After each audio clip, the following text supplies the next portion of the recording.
a munch, crunch, crunch, munch, munch.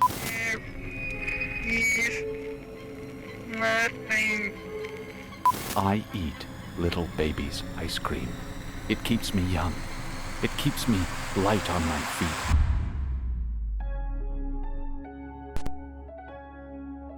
Let's start with the strange and slowly make our way to the most disturbing pieces of media on the internet.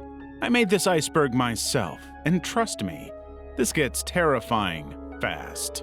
Let's start at the tip of the iceberg. Level 1. Happy Tree Friends. One of the most well-known entries on this iceberg, Happy Tree Friends is an adult animated web series created by Aubrey Ankrum, Rode Montijo, and Ken Navarro.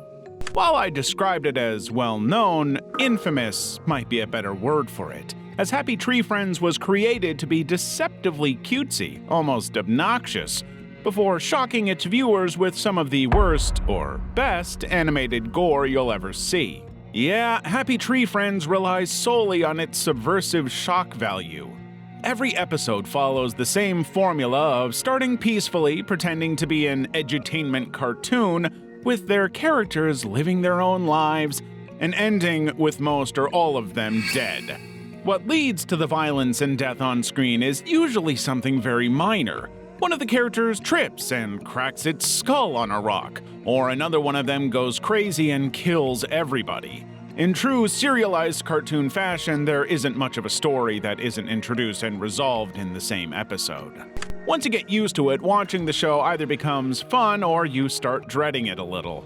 Some people can't turn away from all the gore, while others really enjoy it.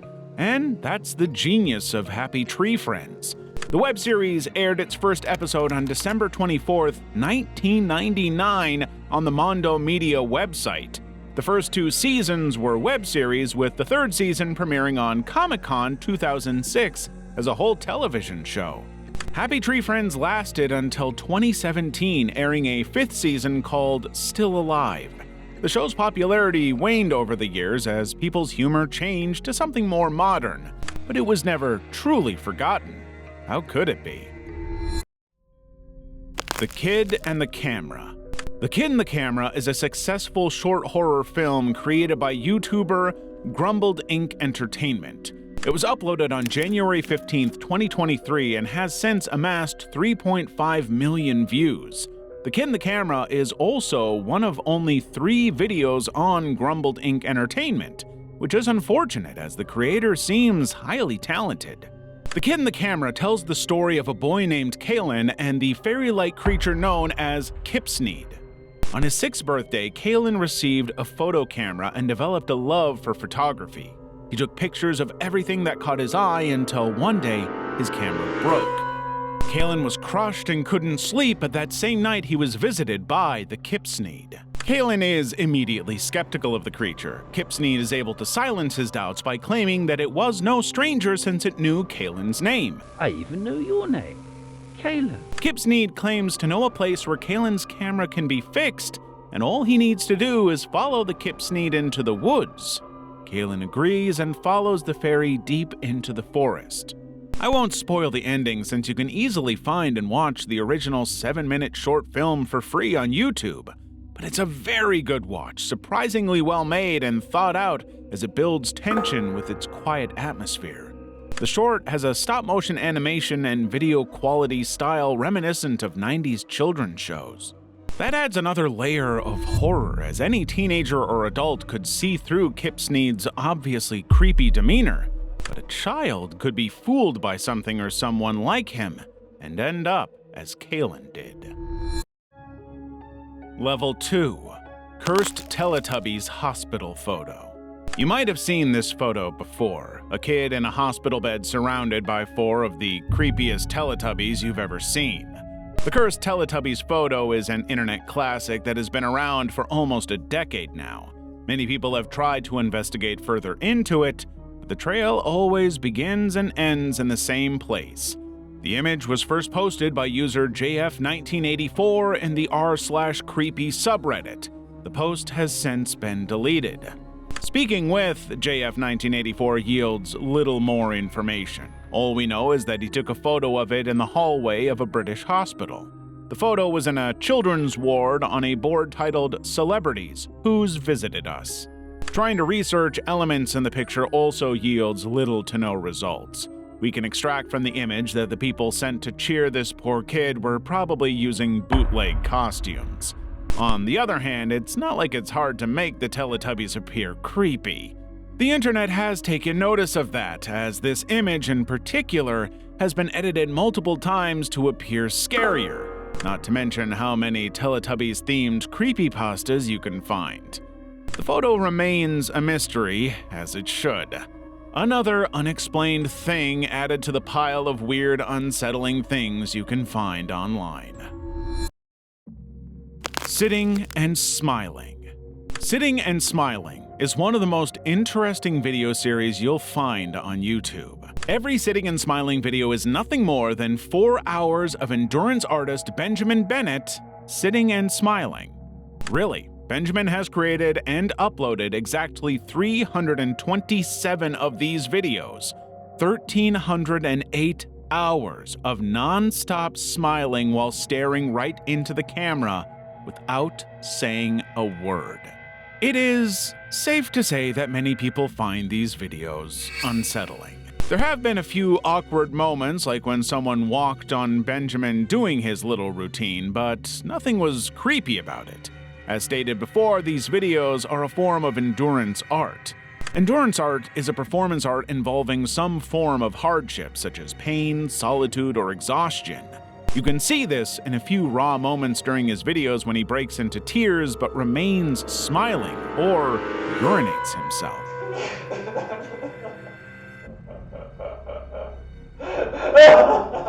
It's kind of hard to watch, but it shows Benjamin's commitment. On the other hand, what Benjamin is doing is a form of meditation, and apparently, after an hour or more of doing it, you should be able to just drift off and lose track of time. Now, that is if meditation works on you to begin with. In his videos, Benjamin Bennett has since transitioned to walking and talking in a new series he calls Walking and Talking. Hopefully you are interested in checking out what Benjamin is really like. Level 3. Username 666. Username 666, like a good amount of early 2000s and 2010s internet mysteries, has made quite an impression on people. Its visuals are disturbing and frankly very impressive for the time. The video has long since been revealed to be nothing more than an art project by Japanese YouTuber Nana825763. Yet it has left such an impression on people that quite a few internet users still aren't sure if this is fake. If you watch the video, you will see that everything that happens is unlikely to happen when accessing the internet. But the mystique the internet had back in the day is something difficult to understand. You just feel it. Nowadays, people are more concerned about deep web hackers and their favorite internet celebrities being perverts. Back in the day, you'd find plenty of users worried if they could get mind-controlled by aliens, making zombie apocalypse survival plans, and so on. The internet was a wild place, and to some, magical. On a different note, while we know that the video is just a harmless creation of a talented artist, we can't forget that we have something very similar today. ARGs, Analog Horror, and others owe much to username 666, who crawled so newer projects could walk. Nana825763 uploads frequently to this day. He hasn't stopped doing horror, and he is also working on a horror game and making dev diaries about it. Dollthing.jpg. Like the falling ghost photo, Dollthing.jpg is another internet relic from the early 2000s. It has scared people, been forgotten, and unearthed multiple times over its 20 or so years of existence. We know very little about it, unfortunately, and with little concrete information, it's difficult to tell a single story, but at the same time, it adds to Dollthing.jpg's creepiness. We know the image has been around since 2004 and originated in Japan. User Another R first posted it on December 25th on a Japanese blog called xblog.jp. Another R also wrote on his post that if you don't repost the picture into another forum at the end of the year, bad things will happen, and claimed that there were many people that died from not reposting it. Soon after, 2chan and Nico Nico Doga, a Japanese social media, began making parodies of the image. This led to both the parodies and the original image spreading outside Asia and the rest of the world.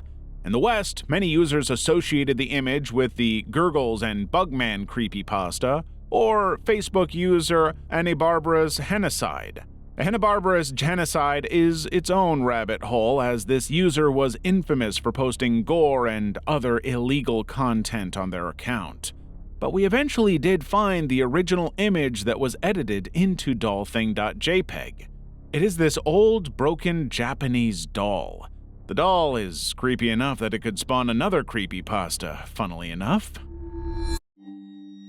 Fresno Nightcrawler.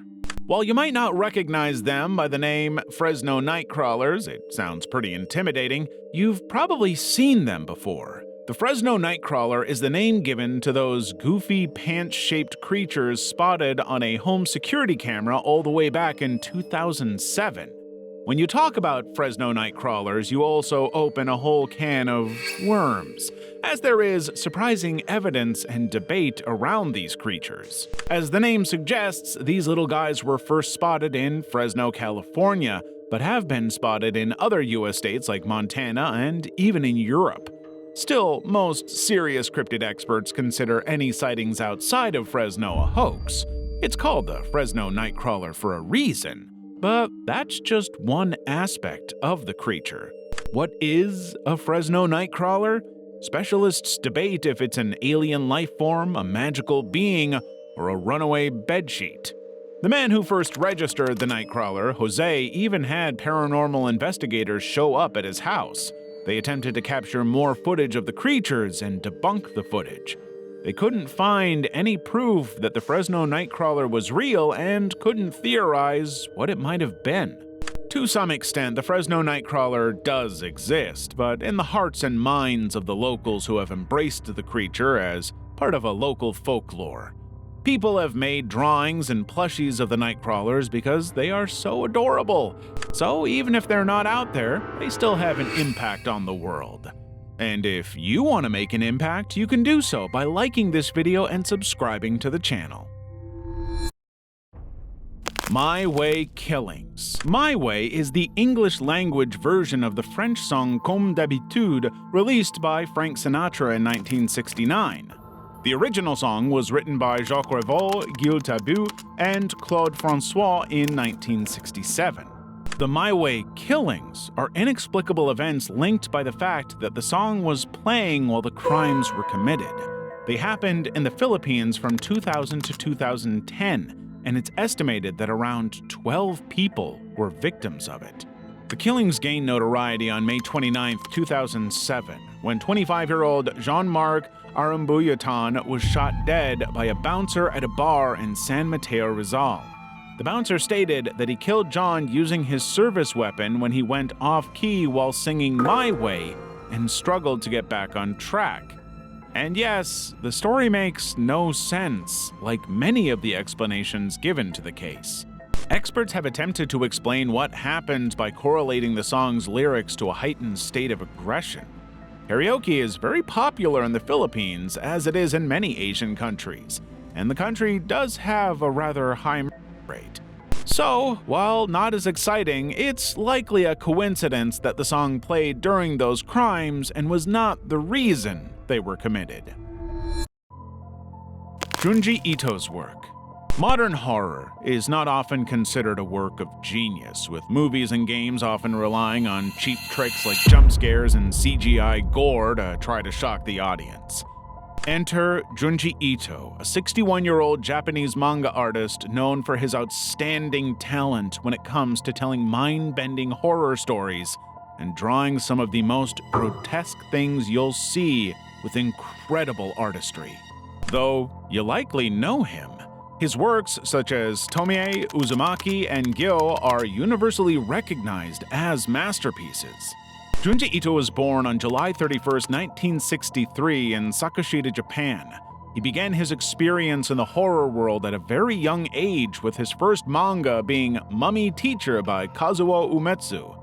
He began drawing manga at the age of 4, taking inspiration from the works he read in magazines. He continued to draw as a hobby until he became a dental technician in 1984. In 1987, he submitted a short story to Monthly Halloween that won an honorable mention in the Katsuo Umetsu Prize. This story ran for 13 years and was later serialized as Tomie. From there, his manga career took off. Besides Gyo, Tomie, and Uzumaki, you might also know Junji Ito from his slightly less famous but equally good works such as The Enigma of Amigara Fault, Hellstar Remina, and The Thing That Drifted Ashore. However, those are just a few more of his many works, as Junji Ito is a prolific writer. His works blend cosmic horror with thought-provoking stories that I just can't recommend enough. PlayStation 3 Creepy Baby. If you grew up around the early 2000s, you might have seen and perhaps only partially remember this commercial. The 29-second commercial features a baby doll laughing, whispering in the tongue of demons, and crying as it stares at the brand new PS3. Creepy sci-fi sounds play in the background as we're subjected to this surreal experience. The commercial ends with the tagline, "Play Beyond," and a strange cipher. So, what was that? The ad was created by Sony's long-term partner TBWA, an international advertising agency known for its imaginative commercials.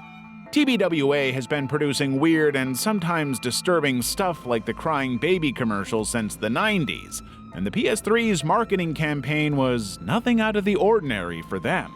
Inspired by an art exhibition called Ecstasy in and about altered states, they aimed to create ads that would capture the viewer's imagination using surreal imagery. And that's what they did. The creepy baby is meant to symbolize all the feelings interacting with the PS3's high-tech features could elicit in a human being. Turns out that what it elicited in many of us was fear, and created a few repressed memories. But it must have sold quite a few PS3s. Level 4. Real Demons Caught on Tape. Real Demons Caught on Tape is an internet oddity that exists in two forms: the original video and part of a movie. Originally posted by Chester Tyler 714 on January 29, 2009, the video shows hands coming out of the walls and ceiling of a dark room before an entity made out of the same hands jump scares the cameraman. The video is 1 minute long, and in the description, the uploader claims that it is actual proof of the supernatural. But is it really?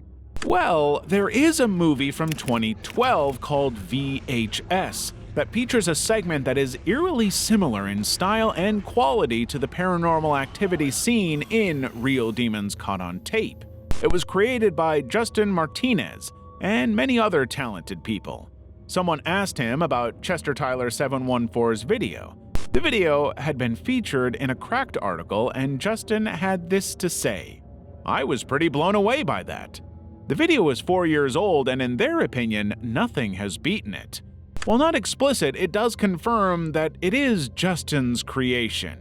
We don't know how Chester Tyler 714 got his hands on it or where it originated, but the video was featured on Adult Swim's Off the Air, where Justin is credited as its creator. But yes, it's just CGI and a lot of creativity. No demons were hurt during the making of this video. Japanese Kleenex commercial. This Japanese Kleenex commercial, dubbed the Ogre Baby commercial, features actress Keiko Matsuzaka and an unnamed baby dressed as an Oni. Oni are ogre-like creatures from Japanese mythology. The commercial consists of Keiko and the Oni baby investigating a box of Kleenex tissues, Keiko playing with the baby and the wind blowing a tissue away. The song "It's a Fine Day" by Jane plays in the background, making the commercial weirdly soothing. After watching and describing the commercial, is it really that scary? Sure, it's weird, but there's nothing wrong with it. But don't let that apparent harmlessness fool you. Some people on the internet got unnerved by it. Stories about the commercial being cursed have since surfaced. Rumor has it that the commercial will become a satanic nightmare if you watch it at midnight, and that Keiko Matsuzaka died shortly after participating in it. I watched it at midnight and haven't seen anything different, nor has Keiko died. Keiko Matsuzaka is alive and well. I couldn't pinpoint a source of origin for any of those claims, but since the commercial is Japanese, I expect their origin to be lost in some Japanese blog from the early 2000s. The whole thing doesn't make much sense and quickly falls apart with some simple research and experimentation. It could be that I'm already too cursed from doing all the other demonic videos I've watched. Canal 5 Mexico. Canal 5 is a Mexican television network owned by Televisa Univision.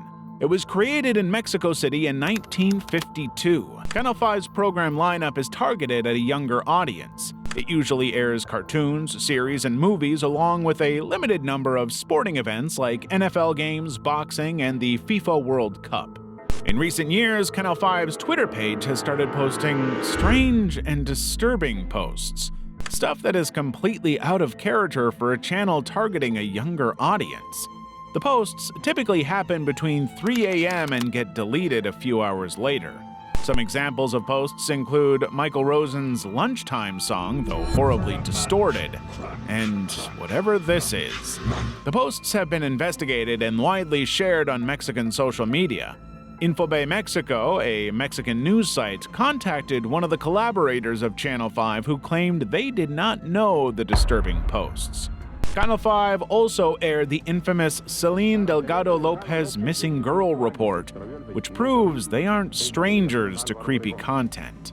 The Selena Lopez case is another rabbit hole that could be another entry on this video on its own. Basically, Selena Delgado Lopez might be a missing person who may or may not even exist. Otherwise, this is where it ends. The creepy posts ended as abruptly as they started, and nowadays the situation seems to have been largely forgotten. Little Baby's Ice Cream. More unsettling than the PS3 commercial, Little Baby's ice cream commercial is just that, a commercial, but a bizarre, surreal one at that.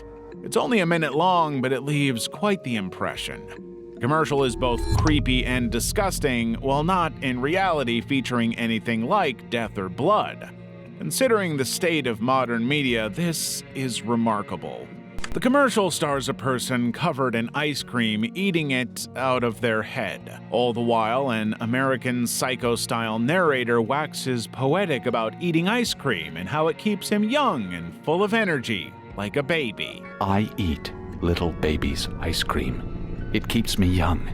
It keeps me light on my feet. The whole thing is strange, odd, and difficult to react to because it's a very unconventional form of advertising your brand and products. Ultimately, there isn't too much more to the commercial. It's just one of Little Baby's Ice Cream's many weird, off-putting commercials. Marketing techniques like these are meant to capture people's imaginations and generate buzz, which, to be honest, they are very effective at. Unfortunately for the Philadelphia-based ice cream shop, it wasn't enough to save them from closing their doors in 2019. Sleep well, little baby. Unedited footage of a bear. Unedited footage of a bear is 1% footage of a bear and 99% bizarre, surreal, and downright genius anti-drug PSA. Unedited footage of a bear is difficult to describe. There is a story, but what happens in the 10-minute video is closer to a stream of consciousness. It suddenly transitions from bear to commercial to action horror. It's mainly concerned with depicting addiction, its causes and consequences through the lens of a mother addicted to Claradril. I believe Claradril is meant to be a riff on Benadryl. Narrating these events doesn't do the video justice. The video also has a couple of moments that don't make any sense, even keeping the theme of addiction in mind, so that doesn't help. Other moments, like the woman being attacked by her evil twin, are easier to understand as she struggles with and caves into her addiction. Then, there is just chaotic stuff that I think is just meant to show the kind of erratic behavior someone who is under the influence or suffering from withdrawal is capable of. There is a third layer to all of this. Text about the use of Claradrill, its effects and side effects that starts during the commercial part and continues throughout the video. It gives context to what's happening and foreshadows future events in the video. So yes, unedited footage of a bear is dense for a PSA, but also a masterpiece that can be watched for free on YouTube. The Catman of Greenock. This urban legend from Scotland is very strange, stranger than you might expect. We have proof that it exists, but we also have enough evidence to suggest that things are not as they seem. The original story goes that in the 70s, a Russian sailor abandoned his ship on Greenock Harbor due to his mental health struggles and a fight with other sailors. The sailor became homeless, was attacked by locals at some point, and refused to receive medical treatment or shelter. This unnamed Russian man lived in the area for years, crawling with broken legs and unable to speak due to a broken jaw. He reportedly lived with a pack of wild cats and seems to think he is one. There are quite a few pictures and videos of him. Most of them were shot on the worst cameras money can buy, making this unfortunate soul look like a demon. This was not lost on locals who used the story of the Catman to scare misbehaving children. However, older locals date the story much earlier than the 70s. The Catman of Greenock may have been around since the 40s, meaning he'd have to be at least 95 years old by the time he was last spotted in 2017. It is unlikely that someone would live to be 95 under those conditions, but let's say it really happened in the 70s. The Catman would have been 62 by the time he was last seen, and once again, he wouldn't be able to last very long like this. However, even if there are problems with the story, there is or has been a Catman of Greenock, one way or another. Possessed Girl Found on Subway. Possessed Girl Found on Subway begins with two friends casually exploring a subway tunnel, apparently on their way back home. They talk very openly and seem unafraid, that is, until they find a girl convulsing and screaming on the ground. She rolls around, bleeds, and even begins stabbing herself with a sharp object as the two friends debate what to do. They wisely decide to leave, but it's too late and the girl charges them. The whole video is visceral and disturbing, the likes of which you wouldn't find on YouTube unless it was buried in the depths of the platform. Ironically, that is where I found it. This video, Possessed Girl Found on Subway, differs slightly from other entries because there is no info on it. There are a few explanations, but we have no information on how long it has been around the internet, where it was filmed and by whom, or what happened to the people in it. It's a real mystery that I couldn't find the origin. This brings us to the question, is it real? Well, could this be definitive proof that demons are real? I don't know. Commenters had quite a few explanations, like the girl was high on bath salts or flakka, which is from a movie, things that can get users in a state of aggression similar to that. To be honest, disturbing and raw as it is, I really think it's just an art project. I should add, one done by very talented people, but there is no objective evidence of demonic possession. Video dating tape. This 3.5-minute long video stars Tony, a 46-year-old man, 5'10", entrepreneur and businessman from Maidenhead, England. Tony, currently single, seeks someone to share his luxury lifestyle with. He needs someone willing to disappear for a long time and who wants to spend the rest of their life with him. Someone that doesn't mind disappearing for a long period of time. He also finishes the video by asking any suitors to send their information to the address on the screen. Please send a photo with your age, name and location to the address at the end of this video. Tony is quite the bachelor, but the devil is in the details.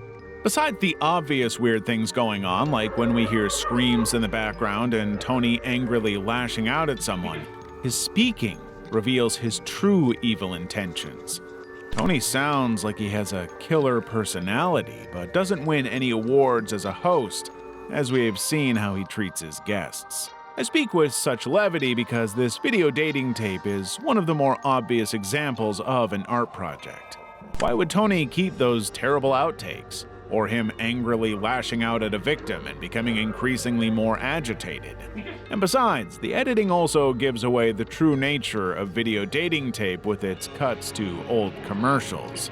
But kudos to Tony for making something genuinely unnerving using only subtext and subtle hints of what kind of person his character is. Transfiguration. Transfiguration is the name of a performance by French artist Olivier de Sagazan, where he covers himself in clay and molds the clay on his body. While not very scary in context, it's still kind of creepy. Olivier does get a little intense while doing it, and he also molds some weird faces, though that's probably because he can't see or breathe with clay on his head. When he can see, what he makes is straight up nightmare fuel. Out of context, this could be confused with a serial killer's routine. Olivier de Sagazan's art is mainly focused on the human body, its inner workings, and what happens after it all stops: death. His performances all have this strange theatrical quality while also being a raw expression of humanity. In some of them, he even goes so far as to set parts of himself on fire, though clay and mud protect his body from burns. His sculptures often look like rotting carcasses and definitely aren't for everybody, much less people with weak stomachs. Olivier has a YouTube channel and a website where you can see more of his work and learn more about him if you speak French. I recommend checking out his stuff if you enjoy alternative ideas of aesthetics and beauty. Level 5. Creepy PSAs. We've all seen this one before, a creepy, gut-wrenching, and violent public service announcement.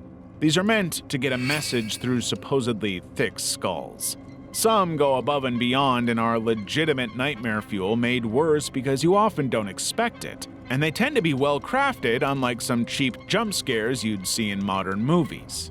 While pretty much every country has its collection of PSAs that could easily be included here, this entry would be too long to list that many of them, so here's a selection of some of my favorites. Top Chef is straight up awful to watch. It features what must be a frighteningly common workplace accident in restaurants, actual blood-curdling horror derived from something very plausible in that scenario: slipping on the floor and have boiling water you're carrying burn your exposed skin. The tape's story is different because it tells a bit of a story. It draws parallels between a worker and a piece of tape that was left to patch up some kind of high-pressure pipe. The PSA ends without any graphic depiction of violence, but it's so sudden that the tape bursts when someone is walking by. What gets you, besides how sudden the PSA ends, is imagining just what kind of injury something like that would cause. They didn't show it in a PSA video, so it's probably straight up horrific. This British PSA called Judy Knew Her is special, if so to say. It's set up like a horror movie where you think Judy and her family might be by the person in the van, only for it to hit you with a switcheroo right at the end. And it's not obviously a PSA, so you could watch that on TV and get an actual scare seeing something this suddenly horrifying. Lack of red paddocks causes imminent splats is a French commercial about, well, a man getting crushed by unsecured industrial machinery. This one was rather subdued for a PSA, and the dummy they used was pretty comical too, so that's why I like it. It's a definite change of pace for PSAs to try and shock you, but also appeal to you in a different way. I just don't know if it was intentional. But hey, that's one way to get your point across. Dining Room or There Is Nothing. Created by YouTuber David Earl, Dining Room or There Is Nothing is something. The imagery is creepy. The doll-like lady and the hellish fire outside will give you the chills, but its message makes it truly unnerving and scary. Exactly 1 minute long, the video has the doll lady saying something incomprehensible, face-planting, and getting back up as if the footage was reversed. She now says, "There is nothing." According to the creator, this is meant to be an existentialist message, one of hopelessness conveyed in a very interesting way. This is what makes this video special. It's not only meant to be scary, but also soul-crushing. Death is inevitable, but the uncertainty of life is balanced with the idea that maybe death is not the end. In Dining Room or There Is Nothing, death is the end. This video has become more famous for being taken out of context and scattered in places around the internet to make it look like someone unearthed some kind of demented movie from the abyss. You might even have seen it before by yourself in compilations or being horribly overreacted to by another YouTuber. Oh! To some extent, it's scarier when you actually know what it's about than when you don't. Obey the Walrus. Obey the Walrus is bizarre. Bizarre in a way that you don't often see on the internet. The video, which is 1 minute and 20 seconds long, first appeared on YouTube in 2007, posted by the now deleted channel Obey the Walrus. The video features an animated image of Andros from Star Fox, some psychedelic patterns, and footage of American drag queen Goddess Bunny. At the same time, a Spanish rendition of The Itsy Bitsy Spider plays in the background. And in the end, we are confronted with it. A PNG of a normal walrus. What even happened? That's a good question. Nobody knows, and the internet at the time wasn't ready for the walrus. Obey the Walrus became huge and went on some sort of power trip, creating a cult of personality around themselves, going rogue, and resulting in what can be called a YouTube Greek tragedy. The video itself became the subject of much speculation as it was erroneously attributed to a cult called La Morsa, the Walrus, which was just made up. So ultimately, Obey the Walrus was a huge mess. It's hard to talk about it because there's not that much to say about it. A bit of a nothing burger when you look under the surface. And there are also only so many ways to say that the creator was a horrible, horrible person with an inflated ego. Don't Hug Me, I'm Scared. Don't Hug Me, I'm Scared is a musical horror comedy web series created by Becky Sloan and Joe Pelling. The series is known for its blend of surrealism and dark humor with horror and musical elements. Its animation combines puppetry, live action, and stop motion with traditional forms.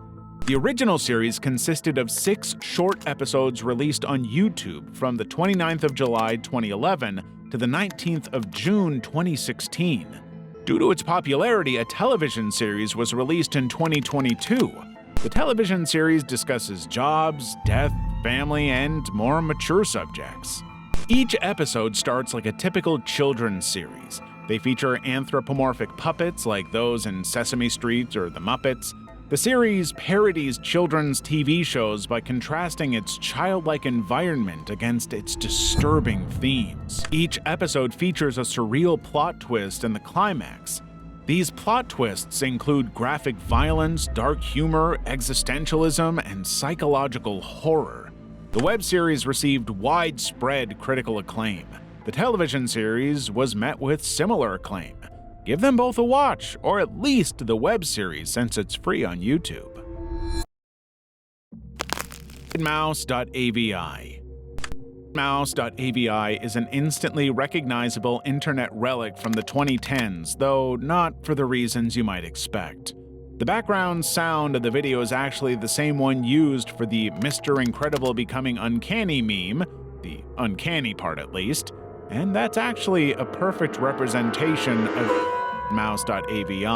It's a creepypasta and a video that terrorized many of us as a kid, but it's mostly forgotten nowadays. But what was it about? The creepypasta is a nameless narrator talking about one Leonard Maltin, a collector who was watching old Disney cartoons. He was trying to make a digital copy of one of them to put on DVD and somehow uncovered new footage. Dark, twisted imagery of Mickey walking around aimlessly as hellish screaming and wailing filled the otherwise silent cartoon, and the quality of the film degraded. The 9 extra minutes of footage ended abruptly with a message in Russian that translates to, "The sights of hell bring its viewers back in." The movie was hidden at Disney HQ, and animators who saw it either ended their lives or tried to leak it to the rest of the world. And now someone finally did it. Maybe not quite. The video that accompanied the text was deleted, but there are a few recreations by talented people. Nowadays, stuff like that doesn't quite scare people. It actually gives them a sense of nostalgia as they look back on how much their taste in horror has evolved since then. But hey, Mickey Mouse is now in the public domain, so nothing stops you from making a depressed, evil version of him. Level 6. Memory Hole. The Memory Hole YouTube channel is a mess. A confusing mess of old VHS tapes cobbled together into bizarre little clip shows. Nowadays, it's pretty tricky to tell, but back in the day, the channel used to be called the Film Archives. The channel had a completely different theme and purpose, apparently hosting historical documentaries and films, and, at least according to the people who remember it, the Film Archives was pretty well regarded in terms of content quality. Once again, in contrast to the weirdness of its current incarnation. Or maybe not. Rather confusingly, there might once have been another channel, or maybe not. There is at least one Reddit thread that links Memory Hole to the Film Archives, and the few people who commented on it seem to be sure these two have something to do with the other. However, doing a little more research also presents a completely different story. Apparently, the channel was created by the people behind Everything is Terrible, an artist collective from LA that finds, edits, and compiles clips from old VHS tapes. Vice managed to find and contact one of their editors, Commodore Gilgamesh. The Commodore gave them an interview in which he pretty much explained everything and dispelled any doubts you could have about the channel. The Memory Hole, much like Everything is Terrible, it's just a place where they store edited footage from old home videos the team had access to. According to Commodore Gilgamesh, they have the world's most extensive and well-organized library of home videos. The team got access to it due to their connections to a famous television show. Yes, some of the content is creepy and unsettling, but that's the point. These are restored clips of content that otherwise would not have made it to television. And that's it. No haunted tapes, just people having fun. But what about the Film Archives? No idea. Look at the Clown. Look at the Clown, a child therapy program, as a 220-second-long crime in video format. Uploaded by American visionary Ronald Yoder American Classics to his channel of the same name. Look at the Clown is both absurdist comedy and horror. It plays on the fear of clowns that many people have to create one of the most unsettling experiences I have ever seen on the platform. Ronald Yoder American Classics, inspired by renowned child psychologist, which is supposedly the famous actress Tilda Swinton, creates this video for his son, Ronald Yoder Jr., who is afraid of clowns and may be missing. After watching it, I don't know if it could make anyone less afraid of clowns. The video is 9 years old, and surprisingly, Ronald Yoder posts every couple of months. His channel is not dead, and after watching some of his videos, I can safely say that I don't get him or his motives.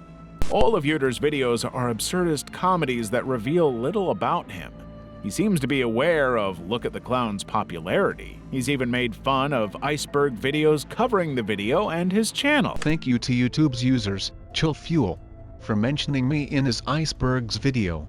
He has also parodied his most infamous video in other more creative ways. Thank you Mr. Chillfuel for further cementing my legacies as the creepy clown man of YouTubes.com. Some people, Yoder included, seem to think that this video was one of the earliest forms of analog horror.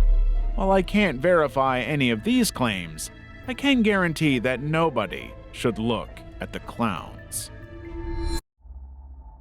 Alan Tutorials.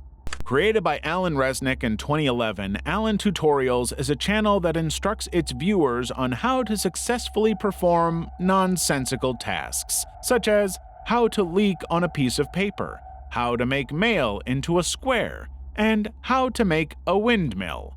How to make a windmill is my favorite because by the end you don't actually make a windmill, but you hear Alan trying to explain how to make it work.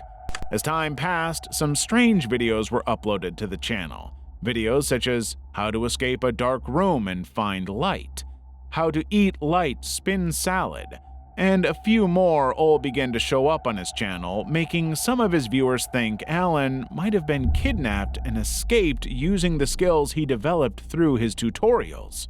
Alan hasn't uploaded for a decade, and the last time we saw him, he was trying to escape from a room covered in trash. And it's torn. What happened to him? We do know. Alan Resnick is a comedian, visual artist, and filmmaker. He's a member of Wham City Art Collective and a founding member of Wham City Comedy. Alan is also the voice, arms, and legs behind Alan Tutorials. The whole channel is an art project that mixes absurdist comedy and horror, which actually caught some people off guard in the 2010s. It's excellent and worth a watch today. Save Them, Jesus. Save Them, Jesus is a 1 minute and 10-second long video that shows an image of Jesus. The image quality decays, giving it an evil, demonic look. His head begins to spin like you'd see in an Exorcist movie, all the while bizarre sounds play in the background. The video ends with a message that says, "Do you love helping others? Do you love praying for others?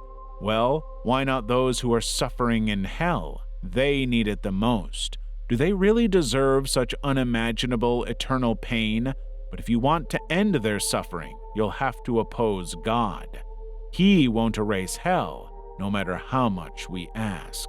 While the image is unsettling and satanic, the text has a more skeptical tone, as if the creator is trying to cast doubt if people are as good as they think, and if God is as merciful as he seems. Save Them, Jesus was originally uploaded by Imagindom, a YouTube channel created in 2016 and deleted shortly after. Imagindom's videos all have this unsettling tone to them, and their channel, as related by them, was the victim of a mass flagging done by children, it seems. To some extent, Imagindom's videos are indeed disturbing, and the message of skepticism is dense, but ultimately, this was something of an art project. Imagindom wanted to make people question things through his unsettling imagery, which is a valid form of artistic expression. While the channel has long since been deleted, you can find all of its videos on the Internet Archive.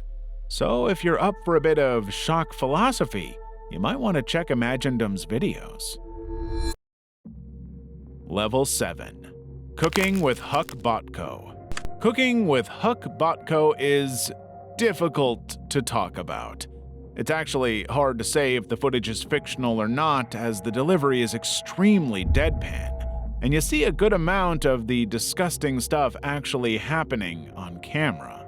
Huck Botko's videos are a part of the Ensuring Your Place in Hell DVD film collection made probably in 2010 by an anonymous person.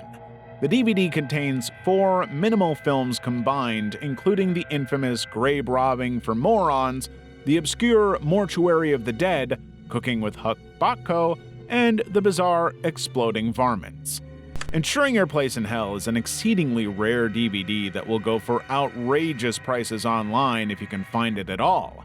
On the other hand, it's a goldmine for people who enjoy morbid, horror-adjacent entertainment. There are 5 videos in total, though only 4 of them are related to cooking. Since we'll focus on the cooking ones, I'll briefly summarize the unrelated one. Huck tries to pass an STI to a girl he dislikes through a harebrained scheme. He fails and does awful things to her personal belongings. In the first film, he bakes a cake for his dad, paying people to spit on the batter. In the second one, he makes a cheesecake for his mother using roadkill. In the third one, he makes a fruitcake for his sister using contaminated human blood and gives it to her during a party where many other people eat it too. And in the fourth and final film, he makes a green pie for his brother using semen. His whole family ate it this time. Going back to Huck Botko for a moment, he is a legitimate film director and screenwriter. We don't have that much info on him. Everything he and his friends do in the videos is realistically nasty. Things that could inspire terrible people looking to get back at someone else. He also has an X account, though Huck hasn't posted for over a decade and a half. There isn't anything particularly entertaining about him there, so we are left in the dark. Ignorance is a blessing, after all. Protect and Survive. Protect and Survive was a public information campaign produced by the British government between 1974 and 1980. It advised the public on how to protect themselves during a nuclear attack and consisted of pamphlets, newspaper advertisements, radio broadcasts, and public information films. Protect and Survive had originally been intended for distribution only in the event of a national emergency. Protect and Survive was adapted for television as a series of 20 short public information films. The films were classified and intended for transmission on all television channels if the government determined that a nuclear attack was likely within 72 hours. Richard Taylor Cartoons produced the films, which were ready for use by at least 1975. The episodes are similar in content to other material produced by the campaign. It's unclear how, but people did manage to get our hands on some of the material. Pamphlets and the 48-minute film have all been unearthed and have since become culturally significant in the UK. Produced during the height of the Cold War, the videos have a certain sterile and eerie tone. Unsettling the viewer is definitely intentional as a way to capture the viewer's attention. While nowadays they are compared to analog horror, these are legitimate guides. They'll teach you how to deal with anything from how nuclear fallout works to disposing of bodies. Watching the videos has a sobering effect. It reminds us how easily the world we take for granted could be taken from us. It's grim. Paris Catacombs footage. This one-minute video has been around the internet since the early 90s. Perhaps one of the oldest internet mysteries, the video shows a person walking around the catacomb tunnels. As he explores the place, you get a sense that they are growing increasingly uneasy before they start running and drop their camera. The last thing we see is the person, apparently a man, running away. The camera was apparently found by another explorer in one of the deepest parts of the catacombs, still functional. The person who found it, however, is unknown. While the video has fascinated many internet and real-life detectives, there is nothing to prove its authenticity. There's no evidence to suggest that someone got lost down there and recorded their final moments before disappearing. What precious little we have indicates it's just some sort of art project. The only verifiable thing is that, due to the lack of graffiti, the person has to be pretty deep inside the catacombs. Otherwise, anybody could have filmed themselves exploring, running away, and cutting the part where they come back for the camera. The catacombs beneath Paris are a grim place, to say the least. The bones of 6 million dead people line its walls and litter the ground. Death is everywhere, from alcoves with entire skeletons to bones turned into macabre decorations. The tunnels that would one day make up the vast underground network of tunnels beneath Paris have been around since the 6th century. The catacombs would take the function we know them for today around the 16th century, when Paris cemeteries overflowed with human remains. The catacombs have been a source of myths and urban legends ever since. To some extent, this footage is just a modern version of old stories.